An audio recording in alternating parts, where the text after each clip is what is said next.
I stood in the doorway of what used to be my practice room, watching my mother wrap her arms around my sister Melissa as they both cried tears of joy over my Steinway grand piano. The movers had just positioned it in Melissa's bedroom, the bedroom that was twice the size of mine, with floor-to-ceiling windows and acoustics my parents had paid a consultant $5,000 to optimize. "Oh, sweetheart, you're going to be amazing at Juilliard," Mom gushed, stroking Melissa's perfect blonde hair. "This piano deserves someone who will truly appreciate it." I said nothing. I just smiled and turned away, my phone heavy in my pocket with the email I'd received 3 hours ago. The email with the Carnegie Hall logo at the top.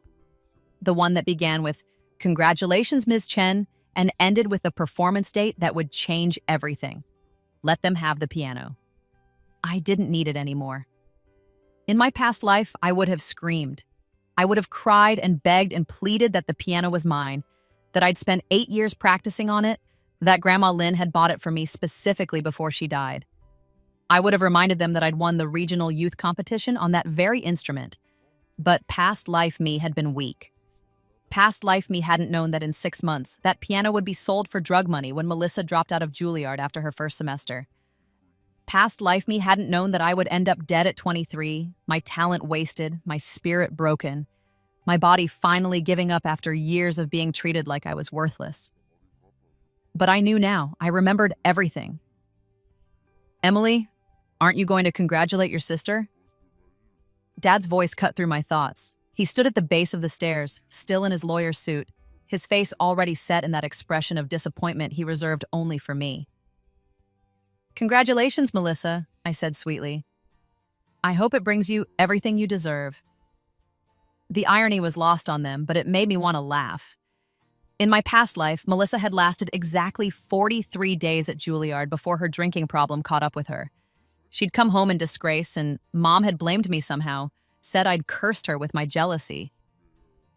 The piano had been sold 3 weeks later, and I'd never touched another one until I died. That was the old timeline. This was the new one. And I had work to do. The memories had come flooding back the moment I woke up on my 16th birthday, gasping and clutching my chest where the pain should have been. But there was no pain, no hospital room, no steady beep of machines or the smell of antiseptic. Just my childhood bedroom with its water-stained ceiling and the crack in the window that Dad had never bothered to fix because it's not like you need perfect conditions, Emily.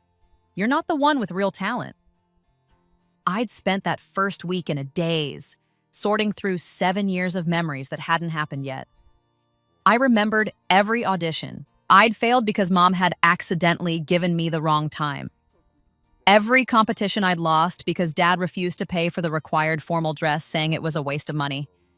Every recital where they'd shown up an hour late, if they showed up at all, because Melissa had needed something. I remembered the piano lessons they'd paid for until I started winning. Then suddenly I was good enough, and the money was better spent on Melissa, who had more potential. I remembered practicing in the school's music room during lunch because they'd moved the Steinway to Melissa's room to inspire her. I remembered the college applications they'd thrown away, the scholarship letters they'd intercepted, the recommendation from Ms. Kaufman, my piano teacher, that had mysteriously never reached any of the schools I'd applied to. I remembered everything that led to my first death. The breaking point had been the inheritance. Grandma Lynn had left me $50,000, money that was supposed to be in a trust until I turned 18, but Dad was the executor and Melissa had needed just a little help with her credit card debt. Then a little more for a car, then a little more for a security deposit on an apartment. By the time I turned 18, there was nothing left. And when I'd confronted them, Mom had slapped me across the face and called me selfish for thinking about money when my sister was struggling. I'd been too afraid to fight back then, too broken by years of being told I was the problem. So I'd worked 3 jobs to pay for community college, practiced on a donated keyboard with broken keys, and watched my talent slowly suffocate under the weight of exhaustion and despair. I'd gotten sick from the stress and the lack of sleep. The sickness became chronic, the chronic became terminal, and I died alone in a county hospital with $27 in my bank account, knowing that my parents were at Melissa's wedding, which they'd paid $15,000 to host. But that was the old timeline. In this timeline, I was 16 again, and I had something more powerful than talent. I had knowledge. I knew every mistake I'd made, every opportunity I'd missed, every person I should have trusted, and every person I shouldn't have. Most importantly, I knew that in 3 days there would be an email from the International Youth Piano Competition, the one I'd won in my past life right before Mom had sabotaged my Juilliard audition. The email would arrive while everyone was asleep, and in my past life, Mom had deleted it from my inbox before I ever saw it. She'd told me later that I wasn't ready for that kind of pressure, and that Melissa needed to shine without my constant need for attention. This time, I was ready. I stayed up until 2 a.m. on the night the email was supposed to arrive, my laptop open, my eyes burning with exhaustion. When it finally came through, I didn't just read it. I screenshotted it, saved it to 3 different cloud services, and printed 2 copies that I immediately mailed to addresses Mom didn't know about. Then I changed all my passwords and set up 2-factor authentication on everything. The email offered me a spot in the competition finals in Prague. They'd seen my performance from regionals online and wanted me to compete against the best young pianists in the world. It came with a $5,000 travel stipend and guaranteed exposure to every major music school in the world. I didn't tell my parents. Instead, I went to Ms. Kaufman. "Emily," she breathed, reading the email on her tablet. Her hands were shaking. "Do you understand what this means? This could change your entire life." "I know," I said, but I need your help. My parents won't let me go." Ms. Kaufman's face hardened. She was 72 years old, a former concert pianist who'd retired to teaching after arthritis ended her performing career. She'd tried to help me in my past life, but I'd been too afraid to accept. I'd been too conditioned to believe that my parents knew best, that I was being selfish for wanting things. I'd let her recommendations go unsent. I'd refused her offers to connect me with her colleagues. I died with her business card still in my wallet, never having called, not this time. "What do you need?" she asked. Over the next 3 weeks, Ms. Kaufman became my co-conspirator. She paid for my passport application out of her own pocket. She helped me fill out the competition paperwork using her address so my parents wouldn't intercept the mail. She connected me with a former student who worked at a music foundation and helped me apply for emergency scholarship funding. Most importantly, she believed in me when nobody else would. The scholarship came through with enough money to cover my flight and accommodations. The competition organizers expedited my registration. Everything was falling into place exactly as it had before, except this time I was in control. I practiced at school during lunch and after classes, telling my parents I'd joined the environmental club. They didn't care enough to verify. I practiced at Ms. Kaufman's house on weekends, telling them I was working a tutoring job. They didn't care enough to ask for details. I practiced in my head during dinner, running through fingerings and phrasing, while they discussed Melissa's college applications and her promising future. "Emily, you're not eating," Mom said one night, more accusation than concern. "I'm fine," I said, "just thinking about my history test." "History," Dad scoffed. "You need to focus on practical skills, Emily. Not everyone can be an artist like Melissa. You should be thinking about becoming a nurse or a teacher, something stable." I smiled and nodded and said nothing. In 6 weeks, I would be in Prague. In 7 weeks, I would win the competition. And in 8 weeks, everything would change. But first, I had to let them give Melissa my piano. The turning point came exactly as I'd planned it. Mom approached me 2 weeks before I was scheduled to leave for Prague, her face arranged in that expression of false sympathy she'd perfected over the years. "Emily, honey, we need to talk about the piano," she said. I looked up from my homework. Calculus problems I was barely pretending to work on while actually writing out practice schedules in the margins. "What about it?" "Well, you know Melissa got into Juilliard's pre-college program, right? It's very prestigious. She needs proper instruments to practice on. And you haven't really been playing much lately, have you?" This was a lie. I'd been playing more than ever, just not where they could see me. But I nodded slowly, watching her face light up with relief. "That's what I thought," Mom continued. "So your father and I discussed it, and we think it makes more sense for Melissa to have the piano in her room. You understand, right? It's what Grandma Lynn would have wanted for the piano to go to whoever would use it best. Another lie. Grandma Lynn had hated Melissa, though she'd been too polite to say it directly. She'd known what my parents were doing, and she'd bought me the piano specifically to give me something they couldn't take away. Except they had taken it, in my past life. They'd moved it, sold it, and told me I was being dramatic when I cried. Of course, I said, keeping my voice neutral. Melissa should have the piano. She's the talented one. Mom actually smiled. I'm so glad you're being mature about this, Emily. You're growing up. I am, I agreed. Can I ask for one thing, though? Her smile faltered slightly. What?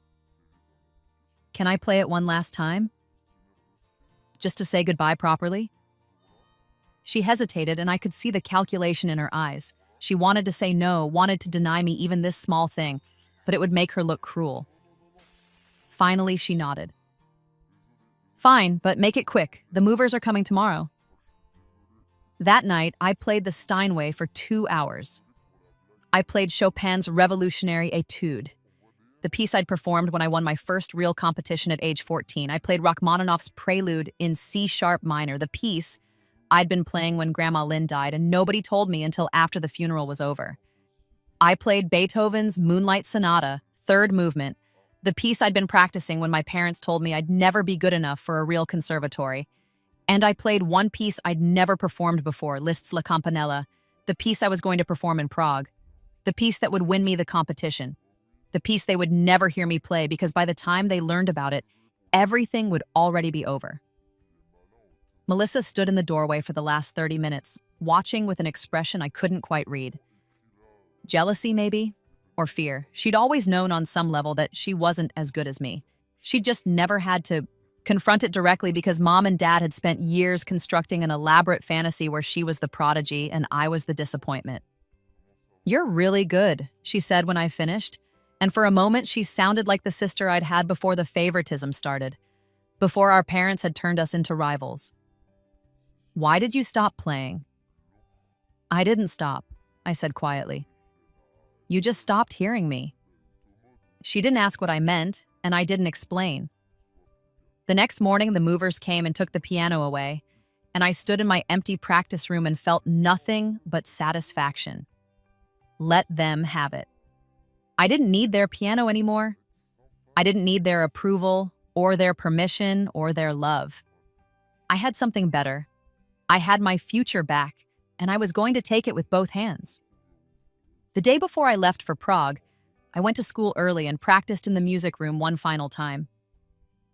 Ms. Kaufman found me there during her free period, 2 cups of coffee in her hands. Nervous? She asked, handing me one. No, I said honestly, I've played this piece 1,000 times. I know every note, every phrase, every moment where the judges will lean forward. I know exactly what they want to hear, and I'm going to give it to them. She studied my face for a long moment. You're different, Emily. Something changed in you this year. It's like you suddenly know exactly who you are. Maybe I do, I said. Or maybe I just stopped trying to be who everyone else wanted me to be. Whatever it is, she said. Don't lose it. That certainty, that confidence, it's rare. Hold on to it. I promised I would. I didn't tell her that my confidence came from having already lived through my own death. From knowing exactly how bad things could get if I let other people control my narrative. I didn't tell her that every decision I was making was informed by 7 years of mistakes I wouldn't make again. I just thanked her for the coffee and went back to practicing. I told my parents I was going on a school trip to Washington, D.C. They didn't ask for details. They didn't offer to help pack. They didn't drive me to the airport. Ms. Kaufman did all of that, and when she hugged me goodbye at security, she whispered, "Go show them what you're made of." I intended to. Prague was exactly as beautiful as I remembered from the travel videos I'd watched obsessively in my past life, dreaming of competitions I would never attend. The competition venue was an ornate concert hall with gold leaf ceilings and velvet seats, the kind of place that made you feel like music was something sacred. The other competitors were exactly as talented as I remembered from the recordings I'd studied after I'd missed my chance to compete against them. But this time, I was there. This time, I was the one walking onto that stage. The preliminary rounds were nerve-wracking but manageable. I performed Debussy's L'Île Joyeuse and made it through to the semifinals. In the semis, I played Prokofiev's Piano Sonata No. 7, and I could see the judges sitting up straighter, making more notes, whispering to each other. I advanced to the finals against 7 other pianists, all of them brilliant, all of them hungry. None of them wanted it as badly as I did. The finals were broadcast live online. I knew this because I'd watched them in my past life, sitting in my apartment with my broken keyboard, watching the girl who beat me in regionals go on to win 3rd place. I'd been so jealous then, so bitter, so convinced that I'd been robbed of my chance. Now I was the one on stage. And jealousy felt like a foreign concept. I played La Campanella. I'd chosen it specifically because it was technically demanding and showy, the kind of piece that made audiences gasp. But I didn't play it just for the technical flash. I played it with the rage of every time my parents had chosen Melissa over me. With the grief of dying alone, with the determination of someone who had been given an impossible second chance and refused to waste it. When I finished, there was a moment of complete silence. Then the audience exploded. People were on their feet, shouting, crying. The judges were conferring urgently. I walked off stage shaking, not from nerves, but from the sheer catharsis of finally being heard. I won. 1st place, unanimous decision. The prize was $25,000 and a guaranteed spot in the summer program at Curtis Institute. But more than that, it came with publicity, interviews, social media attention, and most importantly, it came with an email from Carnegie Hall 3 days later, offering me a spot in their Emerging Artists series. I was still in Prague when I got the call from Ms. Kaufman. "Emily," she said, her voice tight, "your parents know. It's all over the competition's website. There are photos. Your name is everywhere. They've been calling me nonstop." "What are they saying?" I asked, though I already knew.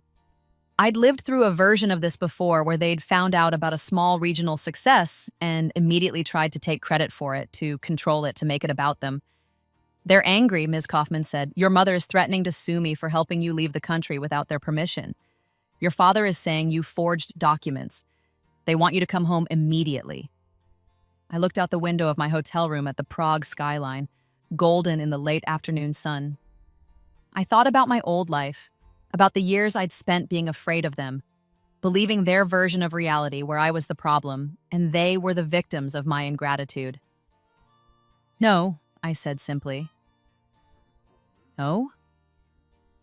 I'm not coming home. Not yet. I'm 17 in 2 months, and then I'm emancipating. Curtis starts in the summer, and I'll be living in Philadelphia. I have prize money. I have scholarships. I have options. Tell them I'll see them when I'm ready." "Emily, they're your parents. They could make this very difficult for you." "They could try," I agreed, "but I have documentation of everything. I have the emails they deleted. I have financial records of Grandma Lynn's inheritance that they stole. I have years of proof that they neglected me while funneling resources to Melissa. If they want to make this a legal battle, I have Ms. Chen from the Youth Advocacy Center ready to represent me. Ms. Kaufman, I've been preparing for this conversation for months. I knew they'd react this way. I'm ready." There was a long pause. Then she laughed, a sound of pure delight. "You know what? I believe you. Good luck, Emily, and congratulations. You've earned every bit of this." The next week was chaos. My parents tried everything: guilt, anger, threats, promises. They called Curtis and tried to sabotage my admission, but the school had already seen my competition win and wasn't about to be swayed by 2 angry parents claiming their daughter was troubled. They called Carnegie Hall, but Carnegie Hall didn't care about their opinions. They tried to access my prize money, but it was in an account they had no legal right to touch. They tried to control the narrative on social media, posting about how proud they were of their daughter, how they'd always supported my musical education. Within hours, people who'd known me from school and the local music community started posting corrections. Photos of Melissa at recitals where I was performing in the background, ignored. Screenshots of my mother's Facebook posts about Melissa's talent with no mention of me. testimony from neighbors about the piano being moved to Melissa's room. The truth came out in a wave of support I hadn't expected. People were furious on my behalf. Articles were written about parental favoritism in competitive fields. I became, briefly and uncomfortably, a minor celebrity in the classical music world. The girl who'd won against all odds, who'd overcome neglect to achieve her dreams. And through it all, I said nothing publicly. I didn't need to. The facts spoke for themselves. I came home 3 months later, the day after my 17th birthday. I'd timed it perfectly, old enough to petition for emancipation, young enough that I'd been able to document everything while still technically a minor under their care. I walked into the house with Ms. Chen, my lawyer, and found my parents in the living room with Melissa. They looked smaller than I remembered. Older. Mom's face was puffy like she'd been crying. Dad looked angry, but there was something desperate underneath it. Melissa just looked lost. "Emily," Mom started, standing up. "Thank God, we've been so worried." "Save it," I said calmly. I'm not here for a reunion. I'm here to get my things and to talk about the terms of my emancipation." "Emancipation?" Dad's face went red. "You ungrateful Mr. Chen," Ms. Chen interrupted sharply. "I'd advise you to be very careful about what you say next. Your daughter has substantial documentation of financial misappropriation, educational sabotage, and emotional neglect. If she chooses to pursue legal action, things will get very uncomfortable for you very quickly." The room went silent. I watched my parents process this, saw the moment they realized they'd lost. Not just me, but their control over the narrative, their ability to pretend they'd been loving parents all along. "What do you want?" Dad asked finally, his voice flat. "The remaining balance of Grandma Lynn's inheritance that you stole from me. All of it with interest. A signed statement acknowledging that you took it without permission. And I want you to stay out of my life. No more calls, no more emails, no more attempts to take credit for my success. You don't get to be part of this anymore. You gave up that right when you chose Melissa over me every single day for years." "Emily," Melissa said, her voice small. "I didn't know. I swear, I didn't know they were doing all that." I looked at my sister, really looked at her for the first time since I'd been reborn. She'd gained weight and there were dark circles under her eyes. Her hands were shaking slightly. In my past life, this was around the time her drinking had started getting bad. She'd been so crushed by the pressure of being the golden child, of having to live up to all the talent our parents had projected onto her, that she'd imploded. I felt a flicker of something that might have been pity. Melissa hadn't asked to be the favorite. She'd been groomed for it, shaped by their expectations until she had no idea who she was without their approval. In a way, they'd destroyed her just as thoroughly as they'd tried to destroy me. "I believe you," I said, and I meant it. "But that doesn't change anything. You still benefited from what they did. You still got everything while I got nothing. And I can't forgive that, even if you didn't ask for it." She nodded, tears streaming down her face. "I dropped out of Juilliard's pre-college program last week. I couldn't handle it. Everyone there is so much better than me, and I'm not actually that good, am I? I never was." "No," I said, not unkindly. "You're not. But you could have been decent if they hadn't put all that pressure on you, if they'd let you just enjoy music instead of forcing you to be something you're not. They ruined it for both of us, just in different ways." Mom made a sound like a wounded animal. "How can you say that? We gave you everything." "You gave Melissa everything," I corrected. "You gave me a childhood of being told I wasn't good enough, that I was selfish for wanting what she got by default. You deleted my opportunities and called it protection. You stole my inheritance and called it family support. You moved my piano and called it fair. Well, guess what? I don't need your version of fair anymore. I don't need anything from you except what you owe me and your permanent absence from my life." The settlement was signed 3 weeks later. I got the inheritance money, $47,000 with interest. They got to avoid a lawsuit and a very public reckoning. I moved to Philadelphia 2 months early and got an apartment near Curtis. Ms. Kaufman helped me move in, and we spent the first night eating Chinese takeout on my empty living room floor, talking about repertoire and career strategy and all the things I'd never gotten to discuss with my parents. "Your Carnegie Hall debut is in 6 weeks, she said. "Are you ready?" "I've been ready for 7 years, I said. I just had to die first. She gave me a strange look, but I just smiled and changed the subject. Some things were better left unexplained. The Carnegie Hall performance was everything I'd dreamed of, and more. The hall was sold out, partially because of my competition win, but mostly because the media had turned my story into a narrative about triumph over adversity. The press called me the Phoenix Pianist, and while I found it a bit dramatic, I couldn't deny it felt appropriate. I played a full program. Bach, Beethoven, Chopin, and I premiered a new piece that a composer had written specifically for me after hearing about my story. The audience gave me 3 standing ovations. The critics called it transcendent and a star-making performance. Major music schools started recruitment conversations. Concert venues reached out about bookings. But the best part, the moment that made everything worth it, came at the end of the night. I was backstage, still in my concert dress, when security told me I had visitors. For a moment, my heart clenched. I thought maybe my parents had shown up, ready to make a scene. But it wasn't them, it was Melissa. She stood in the doorway looking nervous, holding a bouquet of flowers that she clutched like a shield. She'd lost more weight, and she looked tired, but there was something clearer in her eyes than I'd seen in years. "I wasn't sure you'd see me," she said. "I wasn't sure I would either," I admitted. "What are you doing here?" "I wanted to hear you play, really hear you, not just as background noise while Mom and Dad talked about me. And I wanted to apologize. Not just for what happened with the piano, but for all of it. For believing them when they said you were jealous of me. For not standing up for you. For taking everything and never questioning if it was right." I studied her for a long moment. In my past life, Melissa and I had never reconciled. She'd spiraled into addiction, and I'd been too angry and broken to help her. We'd both drowned in different ways, victims of the same toxic system. But this wasn't my past life. This was my second chance, and I got to decide what that meant. "I forgive you," I said finally. "Not because you deserve it, but because I don't want to carry that anger anymore. It's too heavy, and I have better things to do with my energy." She laughed, a sound halfway between relief and tears. "Like being an international piano sensation at 17? "Something like that," I agreed. What about you? What are you doing now?" "I'm in therapy," she said.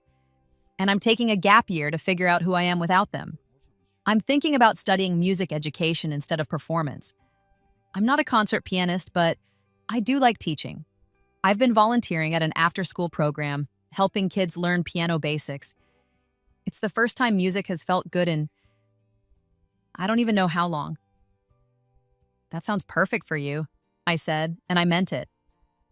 "I'm glad you're finding your own path." We talked for a few more minutes, carefully and tentatively, like 2 people learning to be sisters again.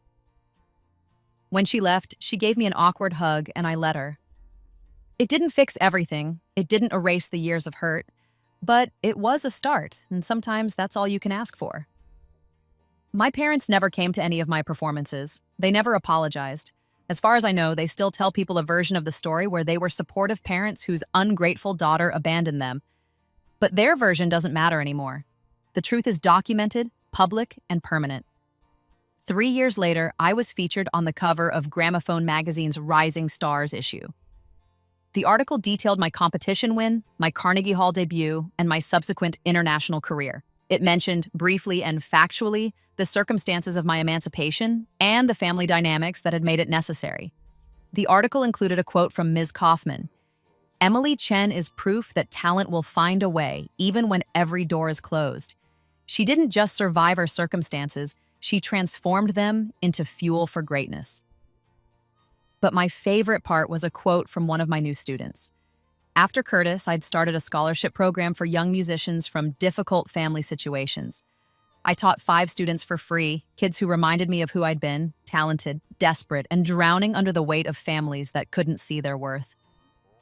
One of them, a 15-year-old cellist named Maria, told the reporter, "Ms. Chen saved my life.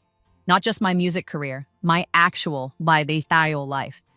She showed me that you don't have to let your family define your future, that you can choose your own path even when everyone tells you you're wrong." I cried when I read that, sitting in my apartment in New York, a real apartment with high ceilings, and enough space for my own Steinway now, a beautiful instrument that no one could take from me. I thought about the girl I'd been in my past life, dying alone and convinced her story was over. I thought about the moment I'd woken up on my 16th birthday with a second chance I hadn't asked for but was determined not to waste. I thought about every sacrifice, every strategic decision, every moment where I'd had to be harder and smarter and more calculating than any 16-year-old should have to be. Thought about the look on my mother's face when she realized she'd lost control of me. The sound of my father's voice when he signed the settlement, the weight of the Carnegie Hall medal around my neck. And I thought about Melissa, who'd sent me a card for my 21st birthday that said simply, "I'm proud of you, love your sister."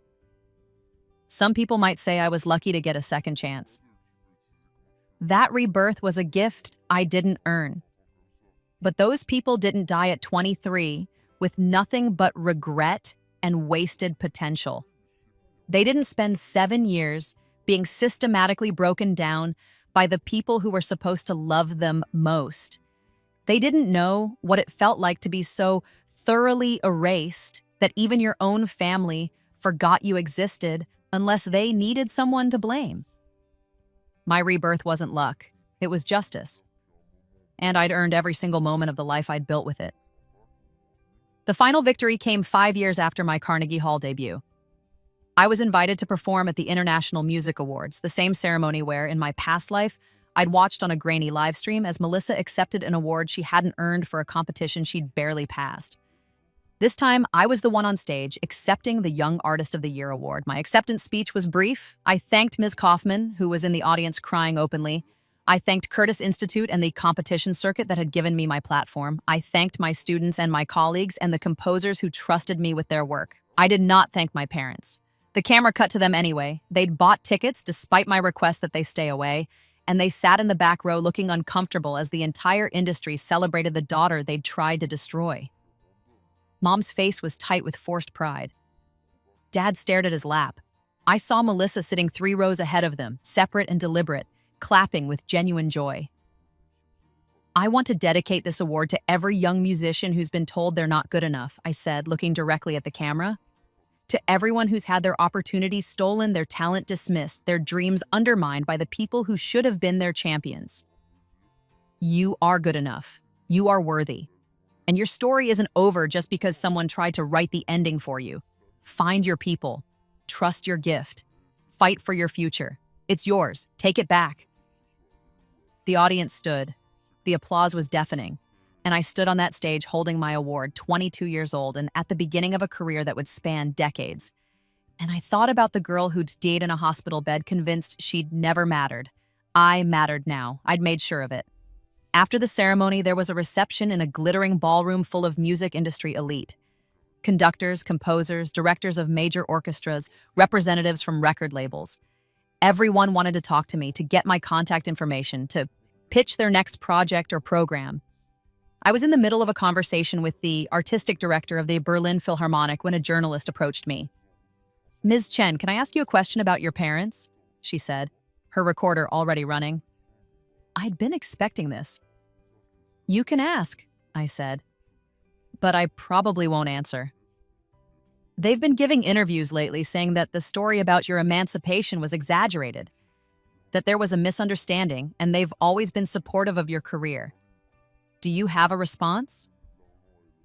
I could feel the people around us leaning in, curious how I'd handle this. In my past life, I would have crumbled. I would have doubted my own memories, questioned my own narrative, wondered if maybe I had been too harsh. But I wasn't that girl anymore. "My response is that the legal documentation speaks for itself," I said calmly. The settlement they signed included an acknowledgement of financial misappropriation. The emails they deleted from my accounts were recovered and archived. The testimony from teachers, neighbors, and family friends is a matter of public record. They're welcome to tell whatever story makes them feel better about themselves, but the facts are immutable, and I'm not interested in debating those facts. I'm interested in making music and helping other young artists avoid what I went through. That's where my energy goes. The journalist nodded, impressed.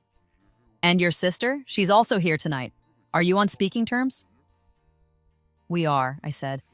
"Melissa and I were both victims of the same dysfunctional system. just in different ways.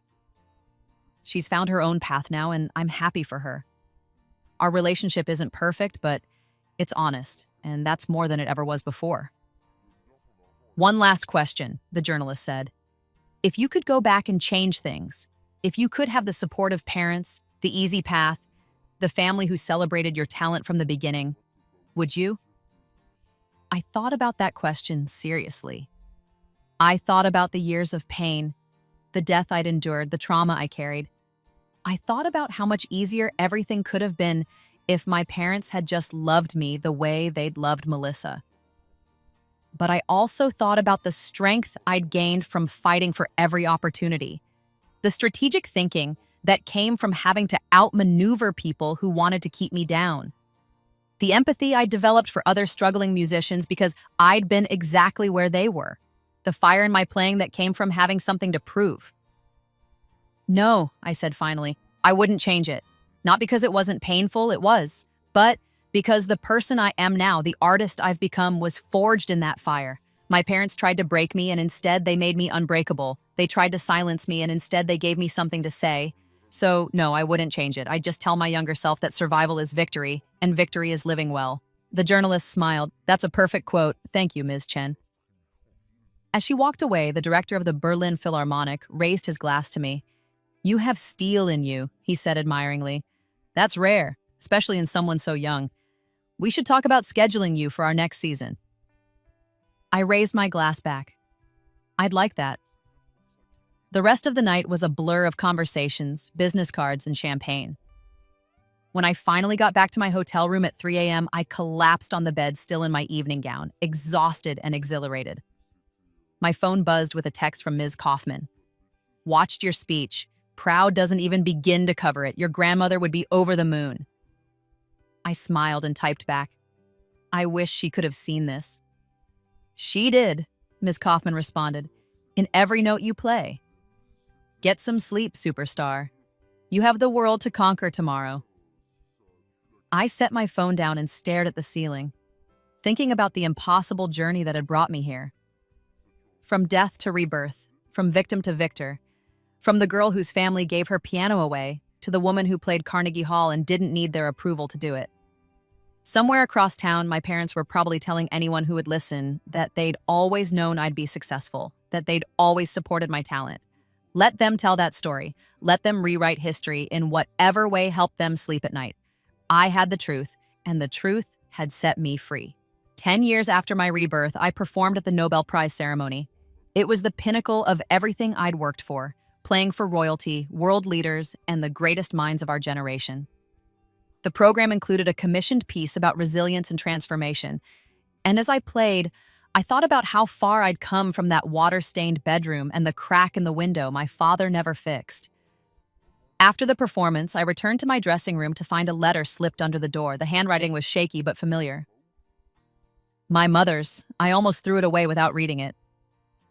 Almost, but curiosity won out. Emily, I know you won't respond to this. I know I have no right to ask for your time or attention, but I need to say this, even if it changes nothing.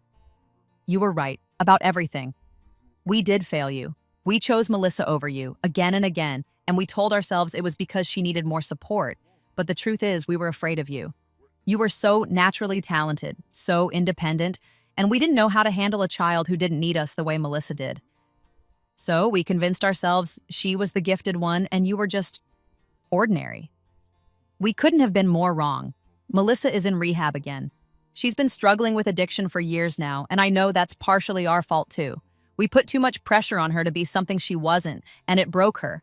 We broke both of you in different ways. Your father and I are getting divorced. There's nothing left between us except guilt and blame. He says it's my fault for being too soft on Melissa. I say it's his fault for being too hard on you. We're probably both right. I don't expect forgiveness. I don't even know if I deserve the chance to ask for it, but I wanted you to know that I see now what I couldn't see then. You are remarkable. You always were. And I'm sorry I spent your entire childhood trying to dim your light so Melissa's could shine brighter. I watch every performance of yours that I can find online. I keep articles about you in a folder. I tell everyone at work about my daughter, the famous pianist. I know I have no right to claim you, but I can't stop being proud of you, even though I did nothing to earn that pride. Congratulations on all your success. You built it entirely on your own, and that makes it mean more, not less. Mom. I read the letter 3 times, looking for manipulation, for guilt trips, for any sign that this was another attempt to control the narrative, but it just sounded tired. Sad, true. I folded it carefully and put it in my bag. I didn't plan to respond. Some bridges, once burned, can't be rebuilt, but I didn't throw it away either. Maybe someday I'd want to remember that she'd finally seen the truth, even if it came too late to matter. Or maybe I'd just need the reminder that I'd been right to walk away, that I'd made the correct choice when I chose myself over their version of family. Either way, the letter changed nothing. My life was already complete without them. 15 years after my rebirth, I opened my own music academy. The Chen Institute for Young Musicians specialized in supporting talented students from difficult backgrounds. We offered full scholarships, housing assistance, therapy services, and mentorship programs. Every student who walked through our doors got what I'd never had: unconditional support from adults who believed in their potential. Melissa came to the opening ceremony. She'd been sober for 3 years and was working as a music therapist at a children's hospital. We weren't close, too much damage had been done for that, but we were cordial. She'd sent me a card when I'd announced the academy, offering to volunteer if I ever needed music therapy services. I'd taken her up on it. "This is incredible," she said, touring the facility. We had 20 practice rooms, a concert hall, recording studios, and apartments for students who couldn't live at home. "You really built all of this?" "With help," I said. "Donors, former students, musicians who believed in the mission. But yeah, I built it." She looked at me with something like wonder. "Do you ever think about how different things could have been if Mom and Dad had just been different?" "Sometimes," I admitted. "But then I think about all the students we're going to help here, all the careers we're going to launch, all the families we're going to keep from making the same mistakes ours did. And I think maybe everything happened exactly how it needed to." "That's a generous way to look at it," Melissa said quietly. "Not generous," I corrected. "Strategic. Bitterness is heavy, success is lighter. I chose the lighter load." She laughed, but there were tears in her eyes. "I wish I'd been more like you." "You're exactly who you need to be," I said. "You're helping kids heal through music. That's its own kind of success. Don't measure yourself against me, Melissa. We're not in competition anymore. We never should have been."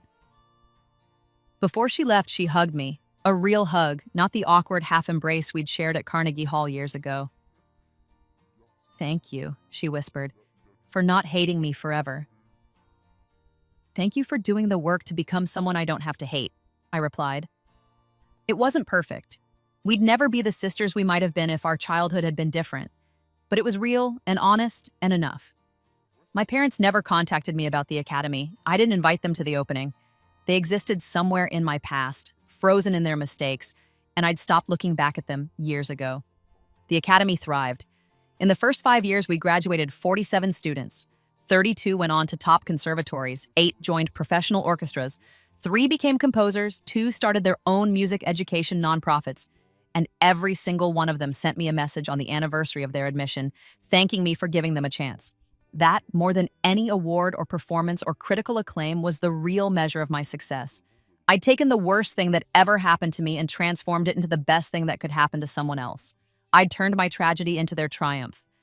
And in doing so, I'd proved that rebirth wasn't just about getting a second chance. It was about making sure the next generation didn't need one. 25 years after my rebirth, I was invited to speak at my old high school's career day. The music program had been renamed in Ms. Kaufman's honor after she'd passed away at 86, still teaching students up until the week before her death. I delivered the eulogy at her funeral, and I'd endowed a scholarship in her name at Curtis. Walking through those halls again was surreal. The lockers were the same, the classrooms were the same, even the smell was the same. Floor wax and cafeteria food and adolescent anxiety. But I was different. I was 42 years old now, established and successful, and completely free of the fear that had once defined me in these corridors. I spoke to the current music students in the same practice room where I'd spent so many lunch periods hiding from my family's neglect. They were young and hopeful and terrified, exactly as I'd been, and I told them the truth. Talent isn't enough, I said. Luck isn't enough. Having supportive parents isn't enough, and not having them isn't a death sentence. What matters is this: do you want it badly enough to fight for it when everyone tells you to give up? Do you want it badly enough to bet everything on yourself when nobody else will? Do you want it badly enough to transform every obstacle into fuel? A girl in the front row raised her hand. She reminded me of myself at that age. Too thin, too intense, too hungry for validation. What if your family doesn't support you? She asked. What if they actively try to stop you? I looked at her, really looked at her, and saw myself staring back. Then you make a choice, I said. You either let them define your limits or you define your own. You either accept their version of who you are or you become who you know you can be. It won't be easy. It might cost you relationships you thought mattered. But I promise you this: the person you become by fighting for yourself is worth more than any relationship built on you staying small. After the talk, she approached me with a folder full of music, compositions she'd written, recordings of performances, recommendation letters from teachers. Could you listen to these? She asked nervously. I want to apply to your academy, but I don't know if I'm good enough. I took the folder. Everyone who walks through my door is good enough. The question isn't your skill level. The question is, are you ready to do the work? Her eyes filled with tears. I'm ready. I've been ready my whole life. I just need someone to give me a chance. Then you've got one, I said. Send your application to my assistant. Full scholarship, no questions asked. She nearly collapsed with relief.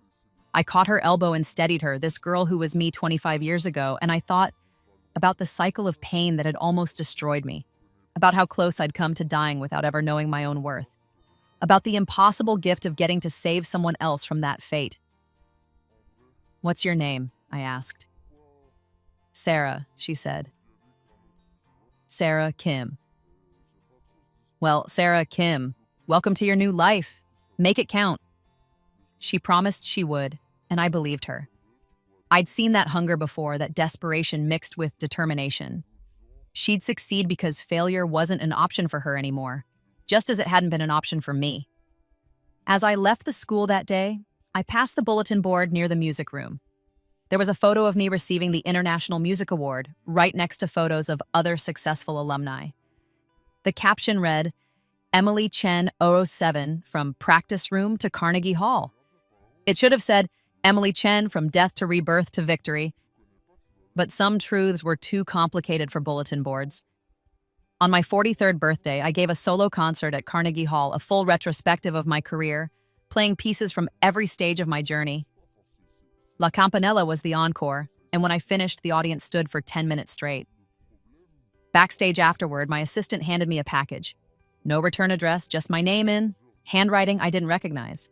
Inside was a photo of the Steinway grand piano from my childhood, the one my parents had given to Melissa, the one that had been sold for drug money in my past life. Below the photo was a note. Ms. Chen, my name is David Park. 20 years ago, I bought this piano from a woman who said she needed quick cash. I've kept it in good condition and I've played it often. But I read your story in the paper last week and I realized this piano has a history I didn't know about. I looked up the serial number and it matches the one you mentioned in your 2015 interview about your grandmother. I know you don't need it back. I'm sure you have better instruments now. But I wanted you to know that it's been loved, that even though it was taken from you, it still made music. It taught my daughter to play. She's studying at Juilliard now because of it. If you want it back, it's yours. No charge. It's the least I can do for the woman whose story inspired my daughter to pursue music. Thank you for all you've done for young musicians. You've changed more lives than you know. David Park.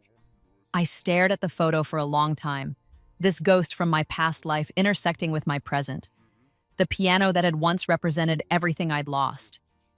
The piano I'd let them take because I'd known it didn't matter. I'd already won. I wrote back that same night. Mr. Park, thank you for taking such good care of the piano. But I don't need it back. Give it to your daughter when she graduates from Juilliard. Tell her it was owned by two sisters who had very different relationships with music and that it found its way to her because she loves it the way it deserves to be loved. Tell her that sometimes the best revenge is building something so beautiful that the people who hurt you become irrelevant to your story. Tell her that talent will always find a way. With gratitude, Emily Chen. I never saw the piano again, and I never needed to. It was exactly where it belonged, making music for someone who would appreciate it, someone whose family supported their dreams, someone who would never have to die and be reborn to claim their own future. That was revenge enough. My parents died within 6 months of each other when I was 47. I didn't attend either funeral. I sent flowers with a card that read simply, "I forgive you. That doesn't mean I've forgotten." Melissa called me afterward, crying. "You should have come," she said. "They asked about you at the end. They wanted to apologize." "Then they had 47 years to do it," I said, not unkindly. "I don't need deathbed apologies from people who never apologized when it could have made a difference." "That's cold, Emily." "That's self-preservation," I corrected. I grieved for them a long time ago, back when I realized they'd never be the parents I needed. I don't have anything left to give them, not even tears at their funeral. Let them rest, Melissa. Let yourself rest. We're free now. She didn't understand, but I didn't expect her to. She'd always needed their approval in a way I'd learned to live without. That was okay. We were different people, shaped by different versions of the same trauma. I hung up and went back to my work. I had a master class to teach in an hour and 20 students who deserved my full attention. The dead could stay buried. The living needed me more. On the 50th anniversary of my rebirth, which was also my 66th birthday, I gave my final public performance. A lifetime retrospective at Carnegie Hall, a full orchestra behind me, playing a concerto written specifically for the occasion by one of my former students. The hall was packed. Former students, colleagues, music industry luminaries, press from around the world. Melissa was there with her husband and her 3 children. Sarah Kim, who'd become one of the most respected composers of her generation, conducted the orchestra. Hundreds of musicians whose careers I'd touched in some way had flown in to attend. But the seat I cared about most, the one in the center of the second row, was empty except for a single white rose, Ms. Kaufman's seat. I'd reserved it for her at every major performance since her death, and I did so one final time. As I played, I thought about everything that had brought me to this moment.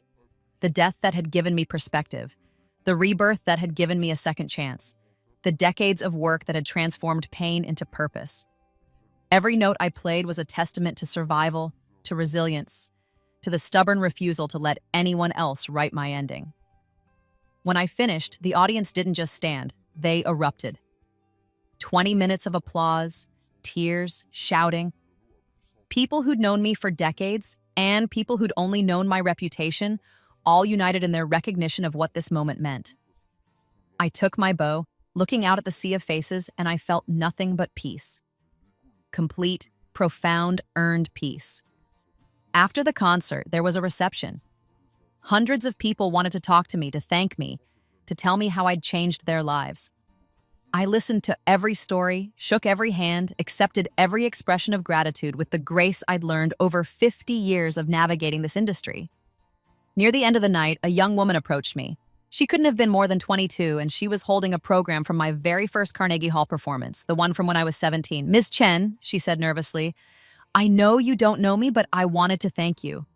My mother is Sarah Kim. She's told me stories about you my whole life, about how you saved her when she was in high school, how you gave her a chance when nobody else would. I'm a pianist too, and I'm starting at your academy next fall. I just wanted you to know that your legacy isn't just your music, it's all of us. Every musician you've helped, every student you've taught, every person who looked at your story and decided not to give up. That's your real masterpiece." I felt tears prick my eyes for the first time that night.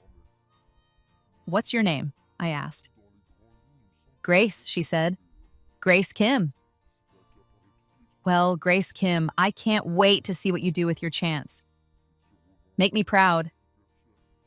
"I will," she promised, and I believed her. As the reception wound down and people began to leave, I stood alone in Carnegie Hall one final time. The stage was empty now, the orchestra chairs vacant, the lights dimming. I walked to center stage and stood where I'd stood hundreds of times before, and I spoke out loud to the empty hall. I did it, I said. I took the worst thing that ever happened to me and I turned it into something beautiful. I won, and not just against them, against every odd, every obstacle, every voice that said, I wasn't good enough. I won. My voice echoed in the empty space and then faded to silence. I smiled, turned, and walked off the stage for the final time. Behind me in the second row, the white rose I'd left for Ms. Kaufman remained. A reminder that I'd never been truly alone, even when it felt that way.